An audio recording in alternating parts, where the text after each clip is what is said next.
So, I teach communication.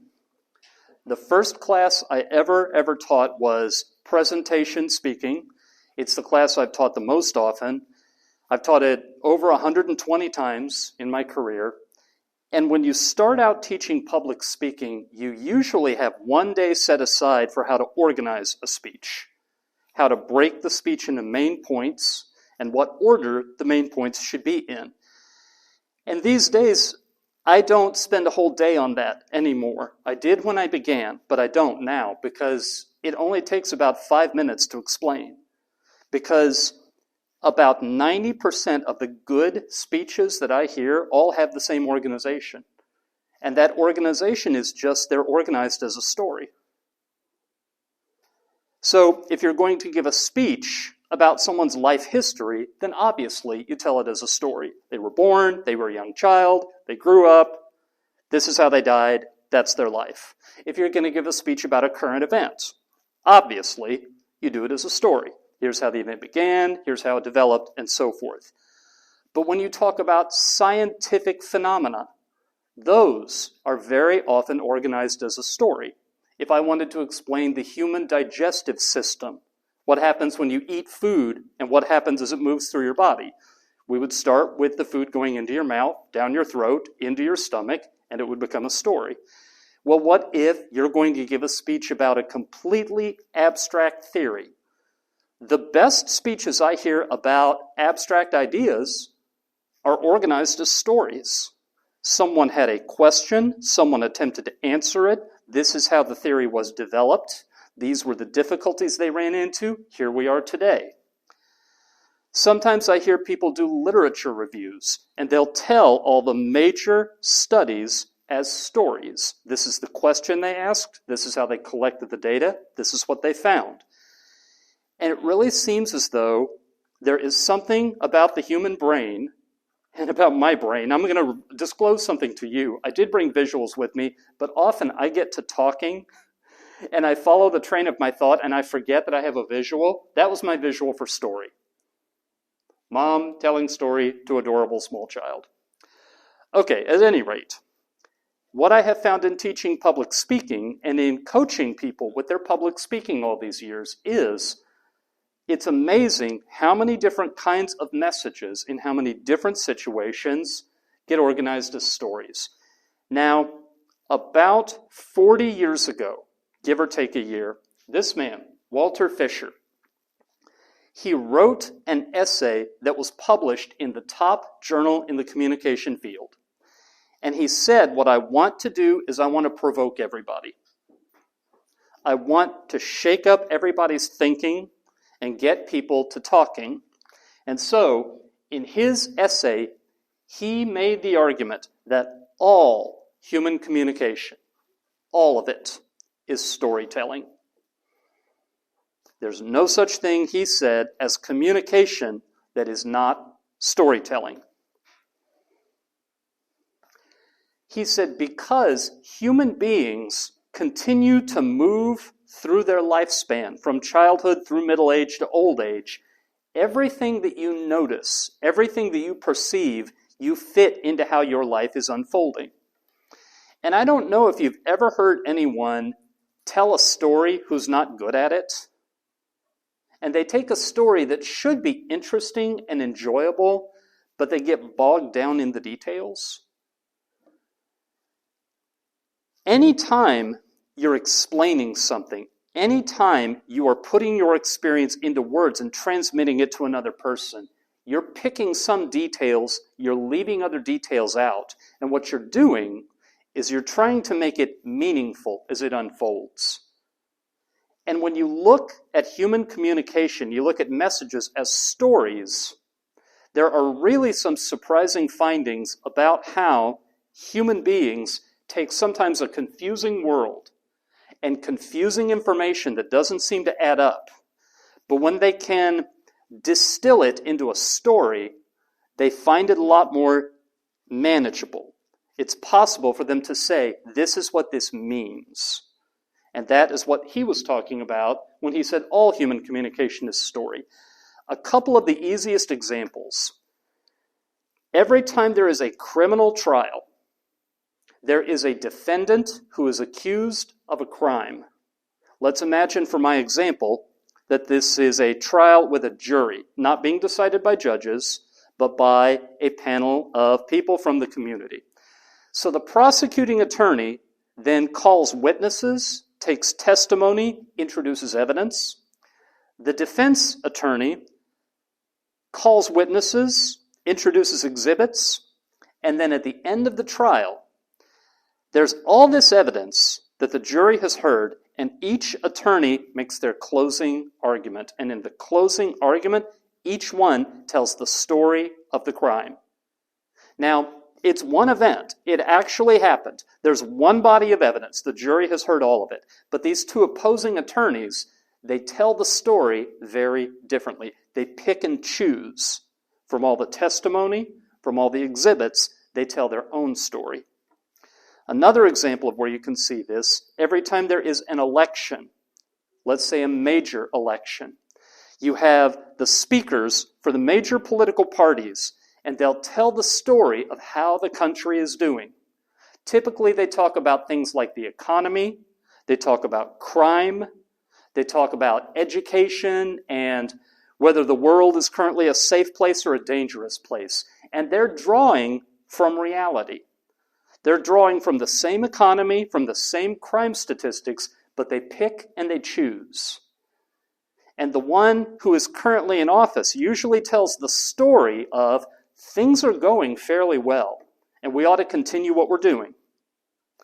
And the opposing candidate who's trying to get elected but is not currently in power tells a story of things are going badly wrong, and we've got to change direction and do something different. And then voters listen to both stories, the competing narratives, and then they decide in casting their vote. Now, all of that is elaboration on what Walter Fisher said when he proposed what we call in communication the narrative paradigm. And I only talked about it for about 5 minutes.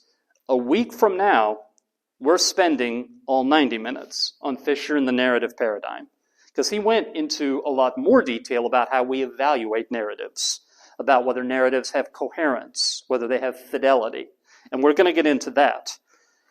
But what I want to say today, about 6 to 8 years ago, I taught this class that you're in. It's the only other time I've taught it. You are taking this class from me for the second time ever.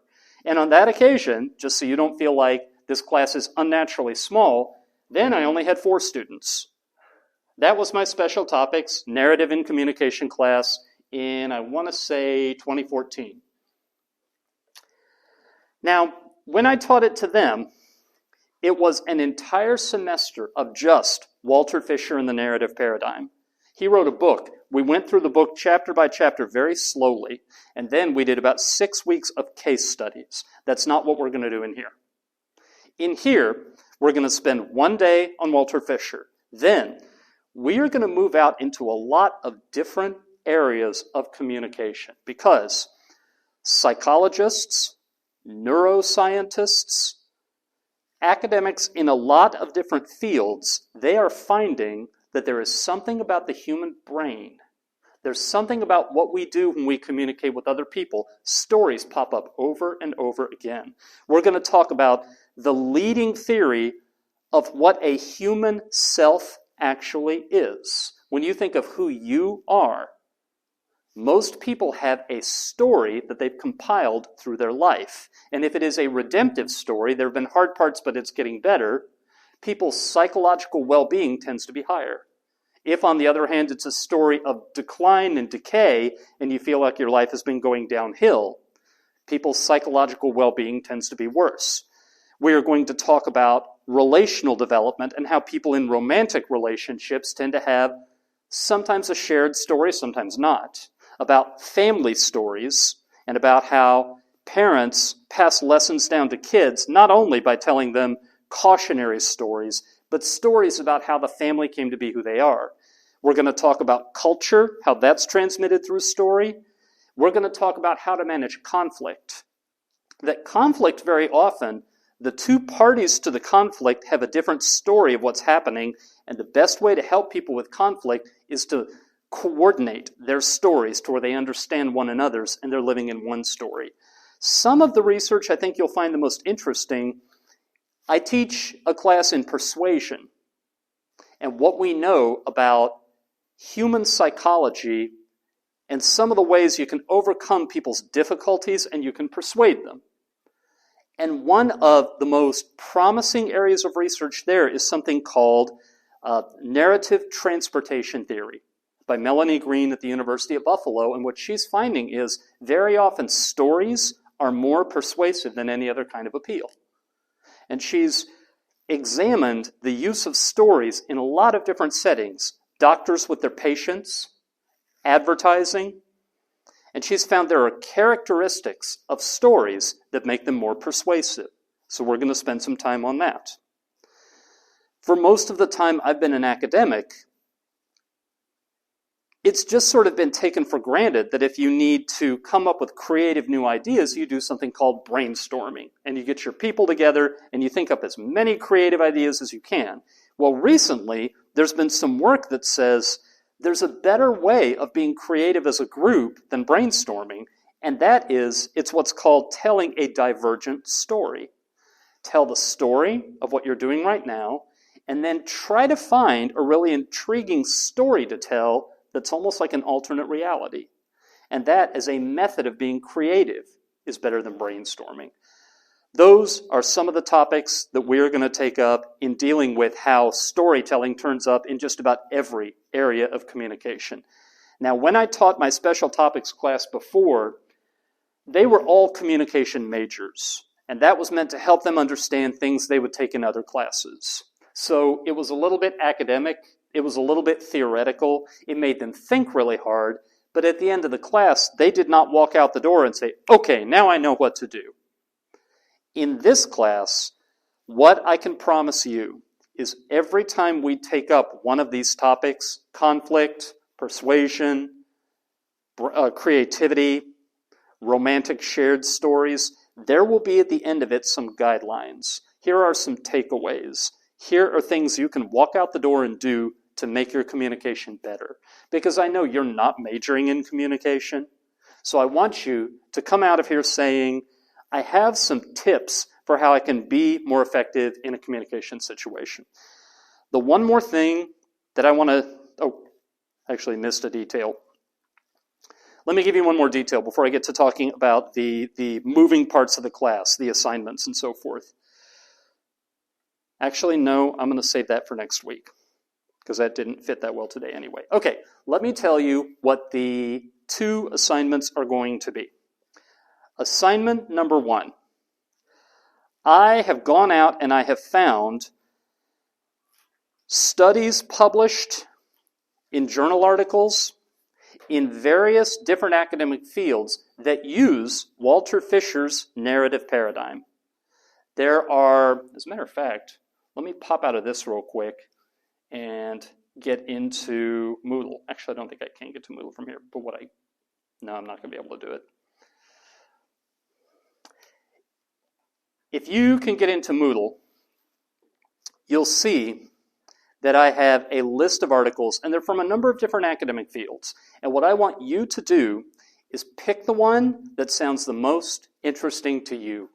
And my original plan was I was going to put you in pairs, partnerships, and I was going to have you read the articles together and talk to each other and then make a presentation to the class. But you see the problem. Can't do partnerships when you have 3 students. So I'm going to put the question out there. Each of the 3 of you could just pick an article, or you could all 3 of you talk until you decide which one is the most interesting, and then the 3 of you read it together. And then maybe make a presentation, all 3 of you. And the presentation is going to be very informal, very simple. It's just going to be the researchers who did this study, what question did they ask? What method did they adopt to try to answer the question? What data did they collect, and what did it show? So you'll talk with me about that. The assignment originally Let's say we had a fourth student in here and we had two partnerships. Let's say you were partners and you were partners. What we were then going to do, let's say you had just reported on your article. The second part of the assignment would be for you to listen very carefully to the report and then think, in what way did that make you curious? And then ask them a question based on your curiosity and make it a probing question that dug a little bit deeper. That was going to be the second half of this assignment. But if all three of you if all three of you work together on one article and do one report, we can't do that. If we wind up with each of you doing them individually, then we can. But if all three of you do it together, it may just be that I need to be the one who asks a probing question, just for you to think really hard and try to answer. So that report is one of the assignments. The other assignments, it's described in Moodle as either authoring or reauthoring. Authoring or reauthoring. And here's what this assignment is. Near the end of class, when we have talked through all the different areas of communication, where the research has turned us toward attention to the telling of stories, I want you to pick one of those areas where you have a situation in your life that's kind of challenging.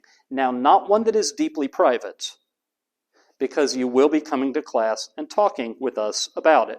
So it could just be, at my job, there are people who get on my nerves. Here is what they do. I don't always know how to handle it. I wish I could handle it better. It could be something like that, not very private. But it could be, I want to be able to persuade someone. It could be, I want to get along better with my family. It could be, I want to be creative in this situation. What you're going to do is come to class, and you're going to tell the story as it is now. And then you're going to attempt to author an alternative story. In the way that we will talk about over the weeks to come, very often the story that you've been living, when you see it, you can reframe it, think about it differently, and say, if I did these things differently, I would have a completely different story. And we'll have each of the three of you do that in one class meeting. I imagine it'll be you telling the story will be 5 to 10 minutes. And then each of us may, as you talk, think up questions to ask you that help you to adjust the story to something that you like a little bit better. So we'll fit all three of those into one class meeting. Those are the two assignments. And here, I should tell you something about me. I'm about to get into introducing myself in a few minutes. But at my university back in the United States, I genuinely have a reputation of being one of, if not the, hardest professors at the entire university. And more students are more likely to flunk one of my classes than they are anybody else on the campus. I tell you that, and you may be thinking, oh gosh, get me out of here. I tell you that because on that campus, I know the student body very well. I know how the university works very well. I know how prepared they have been. I know how hard I can be, and that almost all of them can keep up if they work at it. On this campus, I'm brand new.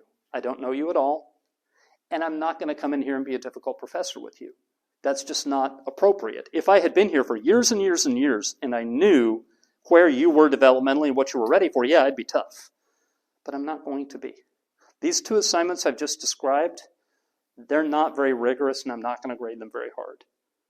The report, you're going to come in and just tell what happened when you read the report. The authoring or reauthoring, you're going to tell your own story. You're going to reauthor, kind of adjust some parts of the story while we make suggestions, and then you're going to be done. And you're going to get credit for both of those assignments just by basically preparing them and showing up. Because those are not assignments where I can pin something down and say, oh, that's incorrect, and take points off. It's just not the nature of these assignments. What I plan to do with this class is come in each week and explain to you what the research shows, and hopefully have you ask me a ton of questions and have most of the learning happen in the conversation that we have. And then the assignments, are just a way for you to talk back a little bit, to consolidate your learning by using some of it, by applying it. So I know that probably was very nerve-wracking when I said, I'm the hardest professor and I flunk a lot of people. That's in the United States and on a different campus. And I said that just to set up the fact that I plan to be very different here. Okay? Okay. So now, I have a little bit of homework. Informal homework, ungraded homework. That's my email address. Here's what I would love for you to do between now and, let's say, Monday. In all my other classes, like my second period class has, I think, 25 students in it. I'm asking them to send me a picture that looks like them so I can connect names with faces. In here, there being only 3 of you, I don't actually think I need a picture. But what I would like for you to do, put your name in it and tell me what you would like to be called. And then the one other thing I would love it if you would do is take something that's here, that's local, that you really love and that you recommend and you wish other people would try, and tell me about it. I have only been in Japan since September 6th. I'm here on a Fulbright grant. I'm here for 1 year. And I'm still going out and discovering things. But what a lot of people do here is they ask me, well, what do you like? Let's find something that I know you'll like. I don't want to try things I've tried before. I don't want to do things that I already know I like. I can do those back in the United States. But if you know there's something that you like, that's what I want to go and try. And it could be restaurants. It could be a nice park to go sit on a beautiful day. I had someone in my second period class tell me that she loves dance, and she's in the dance club, and that I'm invited to come see them perform on an upcoming day when they have a festival here on campus. And that's great. That's exactly the kind of thing I'm looking, and I would love if you would put into this email. So your name and what you like to be called, and then something that you love and you recommend.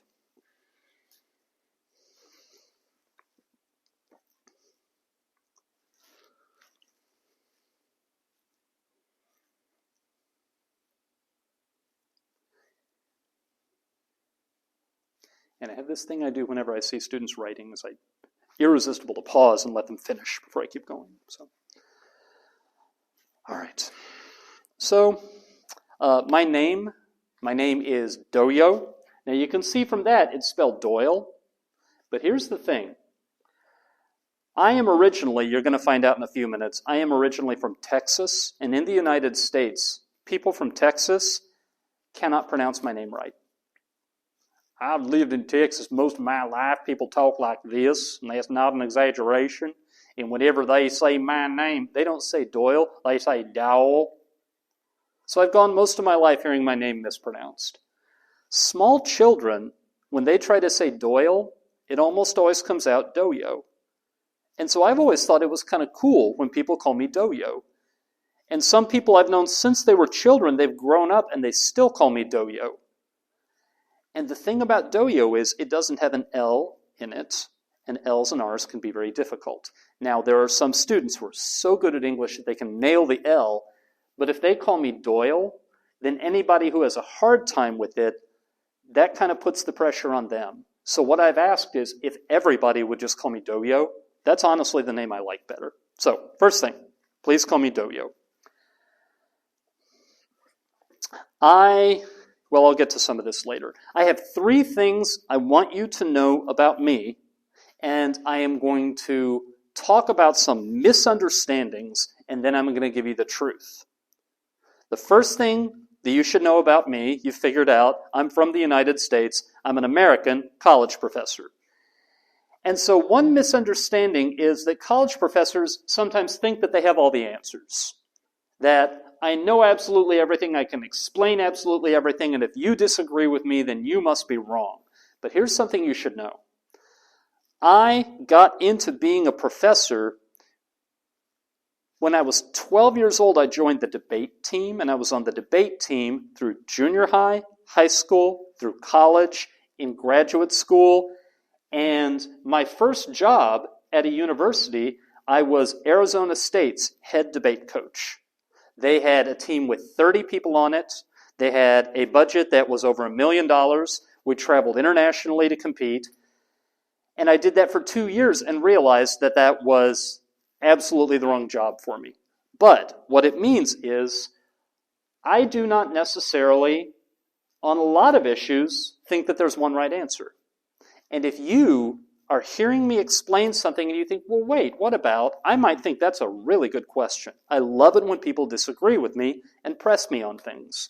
I should mention Walter Fisher, who I showed you about 15 minutes ago. He was a debate coach.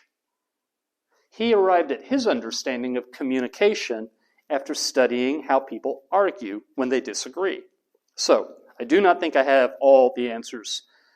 A second misunderstanding people have when they know that I'm a college professor is that I was always a really good student. I always had top grades. I always did the things that a student is supposed to do. And that's not true at all. I graduated high school in the bottom half of my high school class. When I was in college, my average all along was a C. The scale in the United States, I don't know if it's the same here. A is excellent, B is acceptable, C is the lowest passing. And I took 5 years to graduate college. And I took 11 years to get my doctoral dissertation done. So if you get to the point in this term where you're struggling, it could be because it's in this class, or it could be just all your classes. And you feel yourself slipping behind, or you make a mistake, or something goes badly, and you don't want to ask for help because you feel embarrassed, or you think it's only you, or something must be wrong with you. A whole lot of people have struggled in college, and the wisest thing you can do is, when you need help, immediately when you need help, say you need help. Say you're having a hard time. And don't think that it's only you, because I have been in a lot of situations where I had a hard time. But if you stick with it and you refuse to give up, you can overcome it.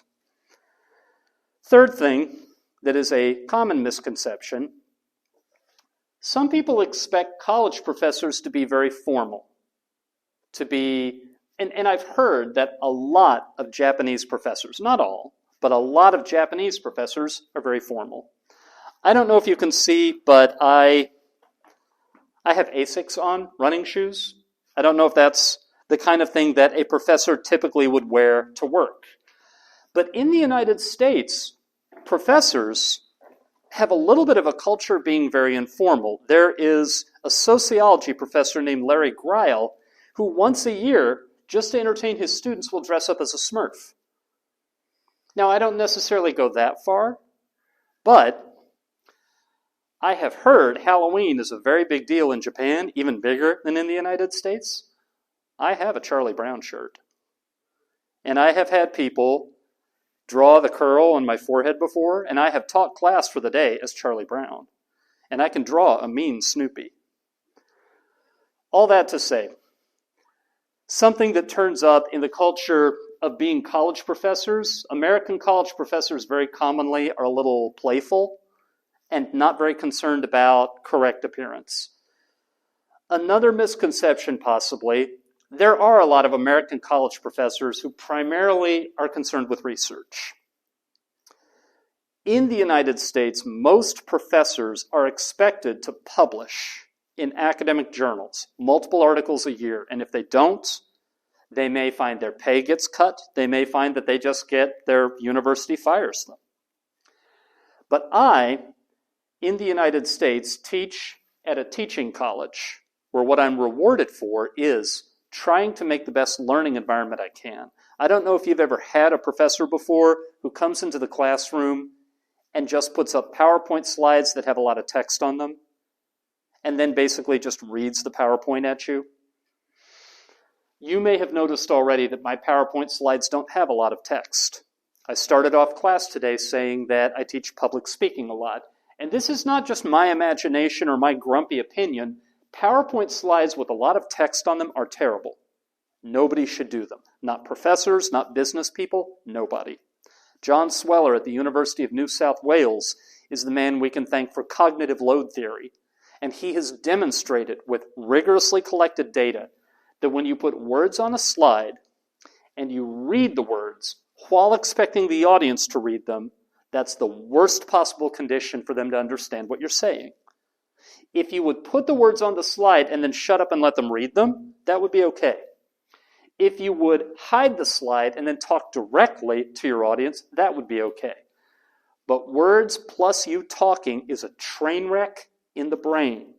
The brain tries to process the written language and the spoken language, and it becomes less efficient. The most efficient way to deliver your ideas is give a picture of what you're talking about and point out things about the picture as people are looking at it. And even bring these pictures back later on to refer back to ideas you already talked about, because pictures stick in people's memories and they deliver concepts, and you can look at a picture and hear talking at the same time without the two functions in your brain interfering with one another. All of that to say, teaching professors know this. Research professors tend to do the same kind of presentation in their classroom that they would do at an academic conference, even though it doesn't work there either. But I am a professor who has come through my career at a teaching college. And because I get very attached to my students, I've already shown you a few of them. Here are some more. This is the hardest class I teach, and they're all smiling because it's the end of the spring semester this year, and they survived it, and they're proud of themselves. The one in shorts, he's student body president. They're standing underneath a cherry blossom tree because we have one on campus, and I took this picture about maybe 3 weeks after I found out that I was coming to Japan. Then we have, these are my graduates from this past May, who I am very, very proud of. The one in the middle is in her first year of law school, and she is very smart and very hardworking, and she's going to take over the world. And one last picture I put on here because I really like it. We got a little snow a few years ago, and my students made a snowman of me. You can't see it under the mask, but I have a goatee, and when we don't have a pandemic, it's actually fairly long, so that's supposed to be my goatee. So the first thing is that I'm an American college professor, and it's easy to misunderstand that, but those are some of the things that are more true. Second thing you should know about me, in the United States, for the past 15 years, I've lived there. I've lived in Oregon, north of California, south of Washington. I live in the same town, Eugene, Oregon, as the University of Oregon. But I grew up down here in Texas. And when people hear that I am from Texas, the first place their mind goes is to cowboys. They assume that when I was growing up, I always wore a cowboy hat, that I went everywhere on a horse. And I have been on a horse before. I was on a horse when I was 7 years old, 46 years ago, and I've never been on a horse again. Commonly, people want to know if I spend all my time firing a gun. That could be a Texas thing, or it could just be a United States thing. And I can tell you, I've held a gun once in my life. I was at someone's house. They bought a rifle. They were proud of it. They said, "Here, hold this." And I said, "This certainly is a rifle," and I handed it back. Only time I've ever held a gun. The thing about Texas is very, very big. Here's a comparison of Texas with Japan. Area-wise, it's almost twice as big, 1.8 times the size of all of Japan. And there are parts of Texas that look like that, like the movies. That's West Texas. I've driven through it. But this is where I grew up. This is Dallas. From that height, it doesn't look that different from Tokyo. And the last time I lived in Texas, I lived for about 8 years in East Texas, which looks like this. It's all pine forest.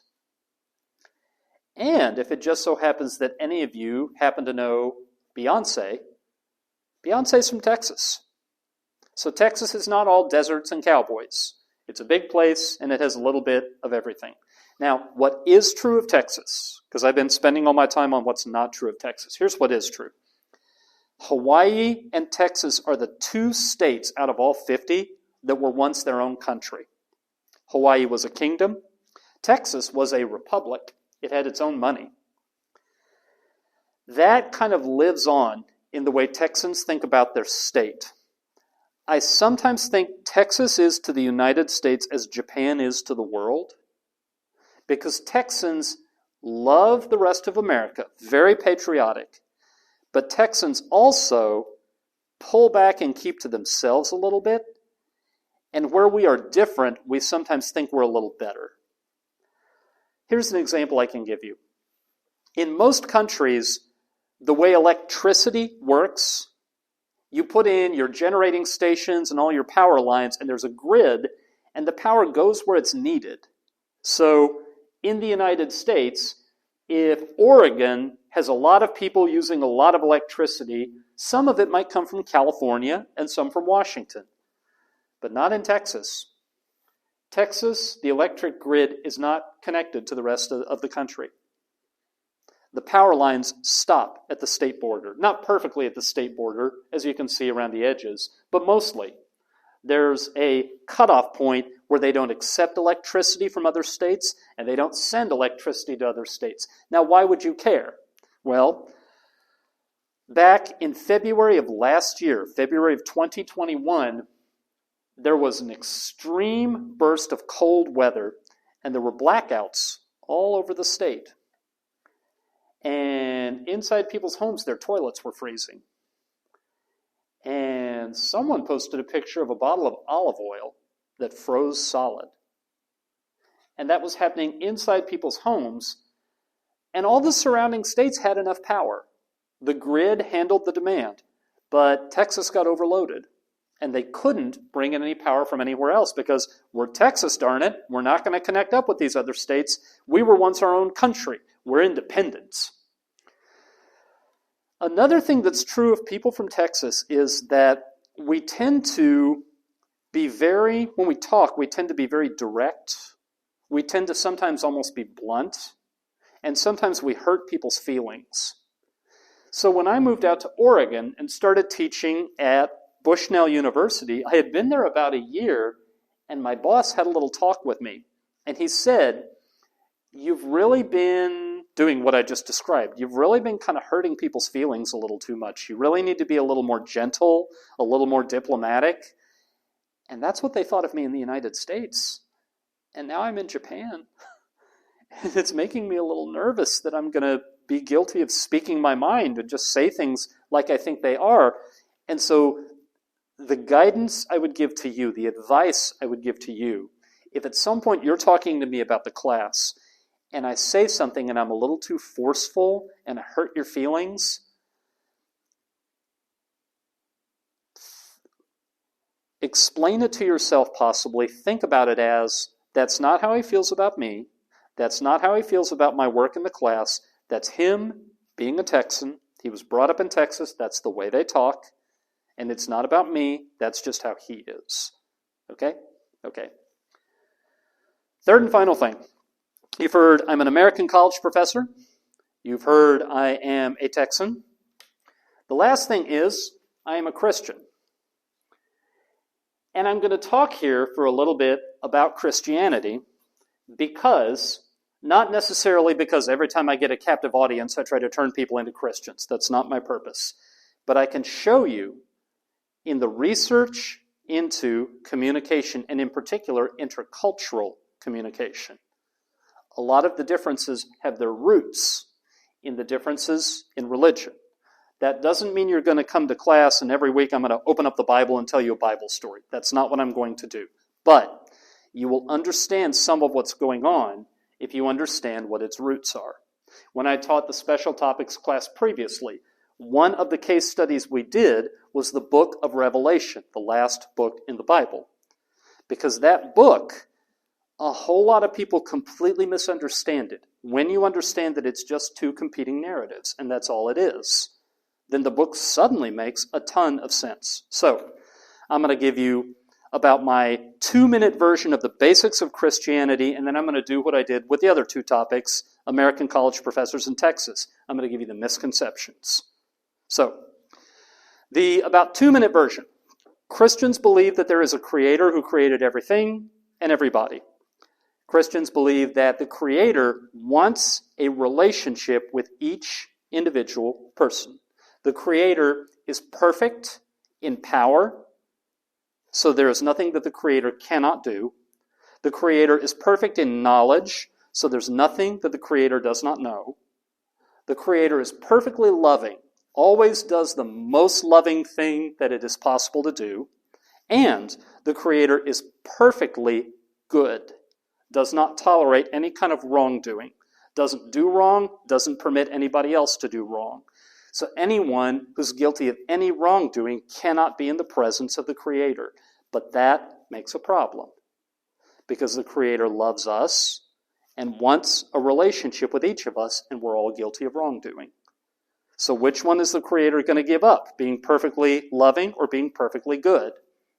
And the solution the Creator came up with was that he took onto himself the consequences of the wrongdoing and said, that's taken care of, that's my free gift to you. You can now, just by accepting the gift, be part of my family and have a relationship with me. That's Christianity. Anybody who then wants to move into that relationship has a lot more things to learn, but that's for other people to do in other places. Let me get to the misconceptions. Misconception number 1. I have to do good things and avoid doing bad things because I'm scared that God might send me to hell. Commonly, people will describe Christianity that way. Christians think you have to do good things or you'll go to hell and burn forever. Anybody who describes it that way does not understand it.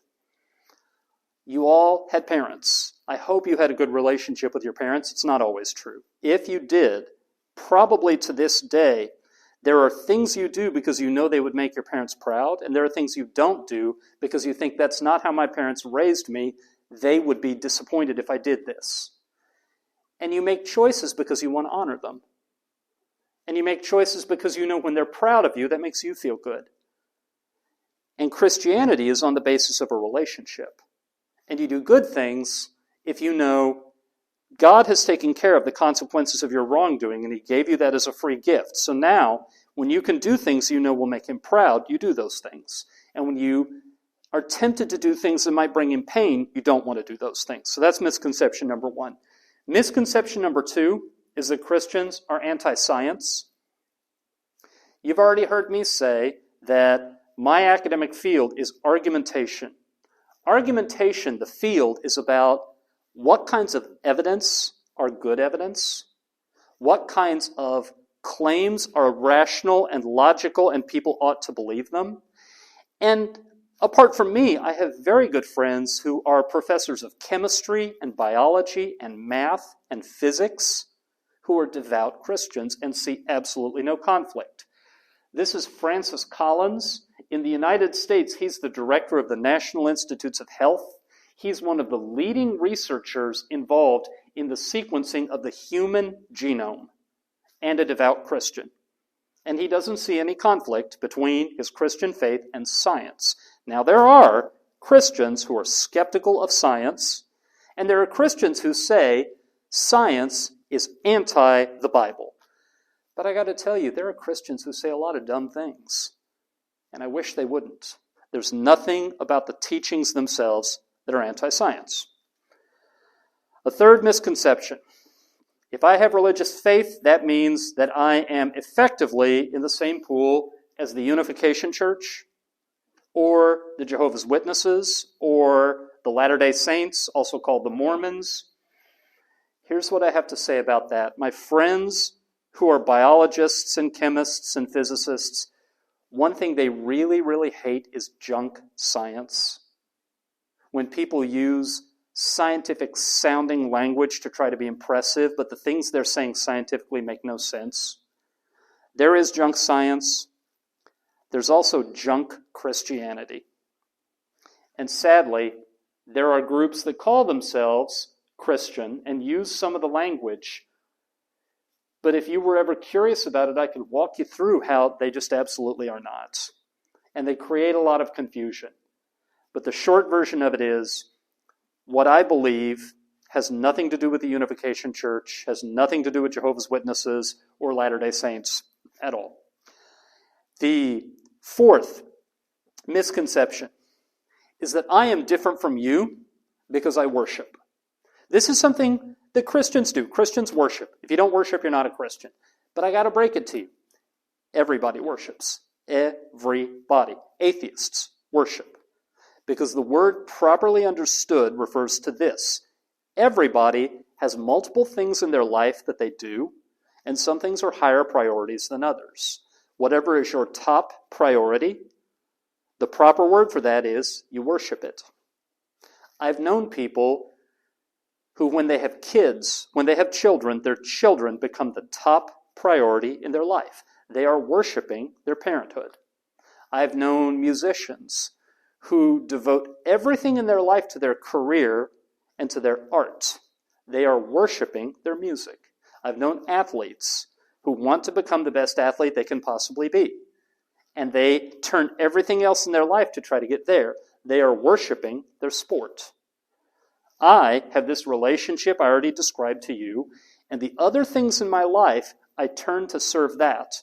When I teach my classes, I try to do them in a way that my faith has taught me to do it, with integrity, with kindness, because my top priority is my relationship. But everybody worships. Fifth misconception, I'm different from you because I have faith. Christians have faith. Christians talk about faith. You may see this coming. It's the same point I made about worship. Everybody has faith. The most skeptical scientist you know, every time they use a piece of equipment that they did not invent, they're placing their faith in that equipment or that method. Now, I freely admit, if we were to talk about my religious beliefs, there would come a point where I could no longer explain and say, well, you have to take that on faith. But scientists do that too. They say, as far as this phenomenon, we don't know. We have developing theories. We continue to learn. And Christians do that too. We want to continue to push back the limits of what we understand and understand more. So faith is something genuinely that is universal. The last of the misconceptions, and I alluded to this earlier, I'm telling you all this at the first class meeting because I want to convert you and I want to make you all into Christians. Well, actually that's impossible. I could show you in the Bible. You cannot convert another person. But what my sacred text, the Bible, teaches me my responsibility is whenever I meet people who might misunderstand it, clear up the misunderstandings about Christianity so that they accurately know what it is. And coincidentally, that's also my duty as a teacher in an intercultural classroom. I said briefly at the beginning that you find religious difference at the root of just about everything in the study of intercultural communication. Let me give you one example.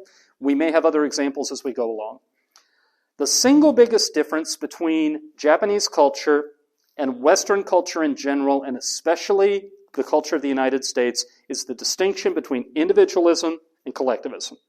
Japan has a collectivist culture. The United States has an individualist culture. Joseph Henrich, who's a biology professor at Harvard, published a study in November of 2019 in Science, which is one of the most rigorous academic journals with the highest rejection rate. And he said the individualist-collectivist split between the East and the West has its roots in Christianity, because the Catholic Church in 500 AD, it issued and enforced the rule, you cannot have multiple wives and you cannot marry your cousins. And the effect of that rule was to break up clans. The extended family clan in Europe lost its power. The changes in culture that came with it, children started being raised to question authority, to think independently, to trust strangers. And Henrich and his teammates, another biology professor and two economists, they went around the world and they took the measures country by country of individualism versus collectivism, and they showed how those matched the number of years that there had been Christians in the country. In the East, collective, extended clans, extended families that have a lot of influence over one another, those are the bedrock of collectivism as the cultural difference. That's just one example. I could give you others. So me putting you through all of that was really us laying the foundation to think interculturally. Because I'm not saying all the differences come only from Christianity, because that's not true. But I am saying, if you were taking a class that held out the promise it would help you to be more successful in Saudi Arabia.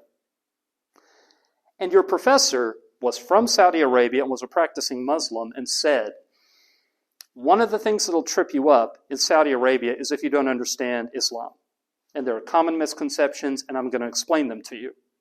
That would be preparation for you to succeed in that context. That's what this is too. It will come up occasionally when it comes up, when it fits what we're already talking about. But it is something that is true of me, along with me being an American professor, along with me being a Texan, and it's something that I want you to understand appropriately. Okay, we have been at it since 2:20. We've been at it for 50 minutes. Something I would love it if you would be comfortable doing, just because we only have 3 students, is if we could go around the room. You're already emailing me your name and what you like to be called, because if I have the email, I'm less likely to forget it. I can sit and I can look at it and be ready next week. But if you would tell everybody just 3 things. Your name, what you call your hometown. If you've moved around a lot, pick your favorite. And then take one definition of success. Could be, this is what a successful life would look like. This is what a successful semester would look like for me. Or, I will call this day successful if I can do this. Just tell us something that you could define as, if I do this, I will call myself successful. Because I've been talking for 50 minutes and I want to rest my vocal cords. All right, who wants first?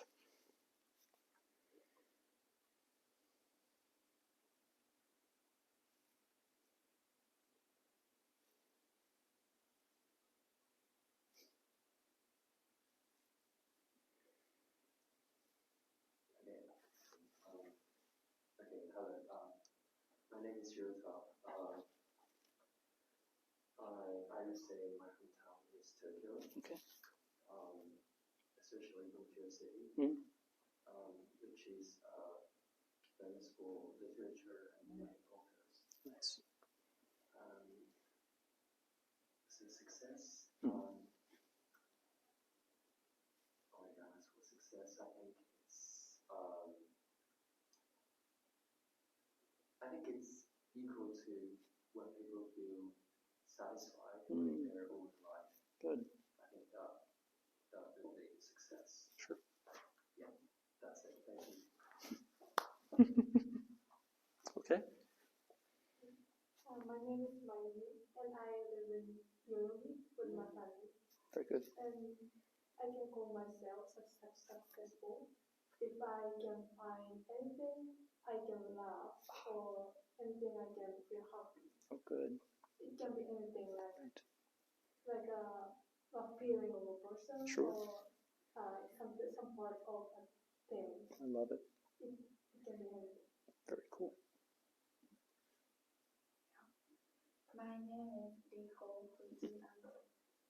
Now I live in Tama, but my hometown is Tokoname in Aichi Prefecture. And for me, the definition of success is to have many people who I can trust. That's all. I love it. Very, very good. Okay. So I talked for a solid hour, and I know sometimes I sped up, and I know sometimes I'm hard to understand through the mask. This is being recorded, and when class, let me put this back on. This is going to make rattling noise right now. As soon as class is over, I'm going to upload this, and I don't know if you've been into Moodle, but there's a link in Moodle that says Lecture Recordings Playlist. They'll be on YouTube. And there'll just be one picture that's on for the whole time, but it'll be the whole recording, and you can play back any of the parts where I was hard to understand. Okay. Is there anything that you would like to ask me at this point about the reauthoring, about the article report assignment, about anything, about how this class is going to work?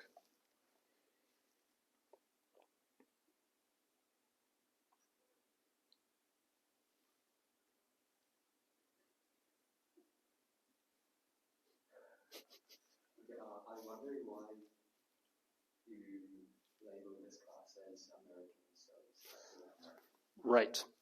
So they contacted me in about April, and they said, we want you to teach an international class and an American class.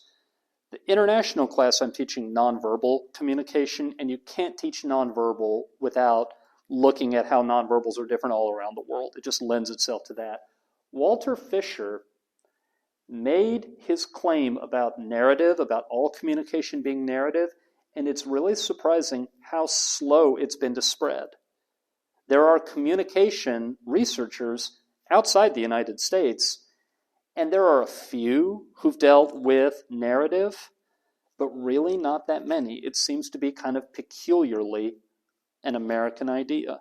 Not entirely, but I don't know if I want to say predominantly. Disproportionately might be the word I want. It's kind of stuck in the United States. And there's even a little bit of a backlash, a little bit of people turning negative and saying, okay, calling everything a story, we're tired of it, it's been done too much, we're done. And it seems almost like it was an American meme that we kind of beat to death. But there are still, on the research end of things, there are interesting things going on with understanding the self and conflict and all of that. But that was kind of my thinking when I made that American Studies. And just about all the examples, okay, did I bring my I did, my markers. Yeah, here they are. There is a problem in all of Western social science. I don't know if this has come up in any of the other classes you take. Academics being, once again, goofy and playful, call it the weird problem. And the weird problem is a lot of the research that we do and we publish that is about psychology or interpersonal communication, all the participants in the study are Western, educated, individualist, rich, and democratic. Now, people in Japan are educated, rich, and democratic, but not individualist and not Western. So there's a lot that's published about self-concept and relationships and conflict and all of it, where the results reported in the study, all the participants in the study were white college sophomores from Midwestern colleges. And in those social sciences, the researchers have had to take a step back and say, our findings really are not going to be valid until we replicate these studies in other parts of the world, outside the West and outside individualist cultures. So that's also part of my thinking. That was a very good question. Thank you for that. Okay, what else can I tell you about? Or what other questions can I field? I may not have the correct answer.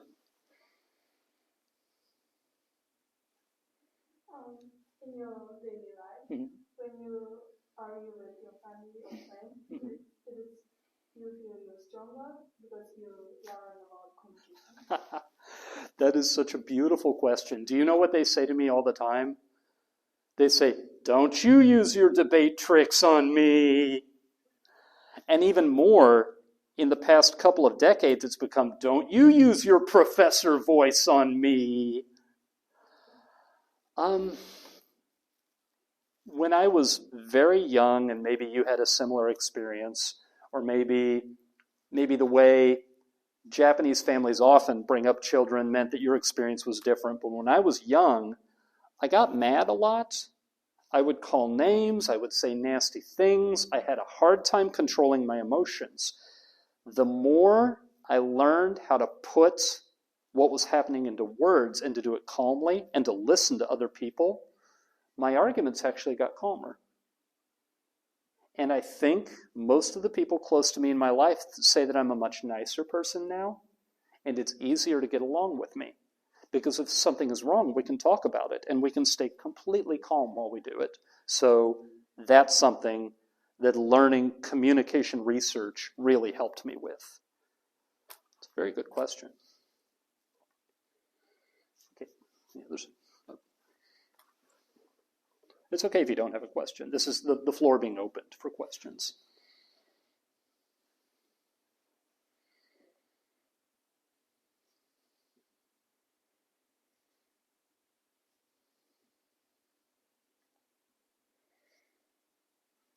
That's okay. If you think of questions about how the class is going to work, you can send me an email. You can, I don't know why I didn't do it before, but I'll put a forum up in Moodle and label it Questions and Cries for Help. And if you have a question that you think your classmates would also, it'd be good if they had the answer to, you can put it there. And then when I answer it, everybody will see the answer.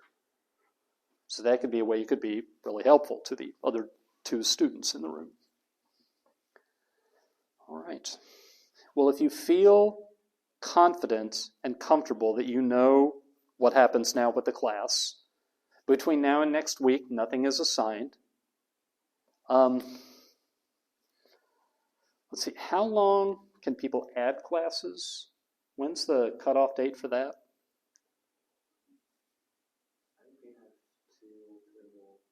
Right. So why don't we wait until it's no longer possible for people to add, and then at that point we can decide on the article report whether the 3 of you do it together, because if we have someone add, we could have some partnerships. So we'll just postpone that for now. Next week, I'm going to spend 90 minutes on Walter Fisher's narrative paradigm, and there's nothing that you need to come prepared. Just come, and we will talk. And the one thing that I have been doing over here, and it is the one thing that is a religious thing, but I have just been ending my classes by blessing my students, and I've been learning how to do it in Japanese. It takes 10 seconds. So this is not meant to try to convert you or propagandize you or anything, but you can laugh at my bad Japanese. Here we go. Shu ga anata o shukufuku shi anata o mamororemasu yoni. Shu ga mika o anata ni terashi anata o megamarimasu yoni. Shu ga mika o anata ni muke anata ni heian o atae raremasu yoni. See you next week.